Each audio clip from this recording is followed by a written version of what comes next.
প্রবাসী, আমরা যারা প্রবাসে কাজ করি, পরিশ্রম করি, আমরা সবাই চাই দেশে একটা ঠিকানা হোক, কিন্তু ভয় পাই প্রতারণা হবে কিনা, নিরাপদ কিনা, টাকাটা হারাবে না তো।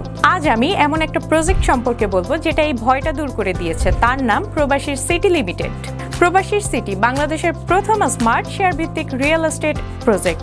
মানে আপনি মাত্র ৫ লাখ টাকা বিনিয়োগে 1% শেয়ার কিনতে পারবেন, আর ৫ বছরে পাবেন দ্বিগুণের বেশি হালাল মুনাফা। তাহলে আর অপেক্ষা কেন? এখনই যোগাযোগ করুন স্ক্রিনে দেওয়া নাম্বারে। প্রবাসী সিটি লিমিটেড প্রবাসী হেলিকপ্টারের একটি অঙ্গ প্রতিষ্ঠান।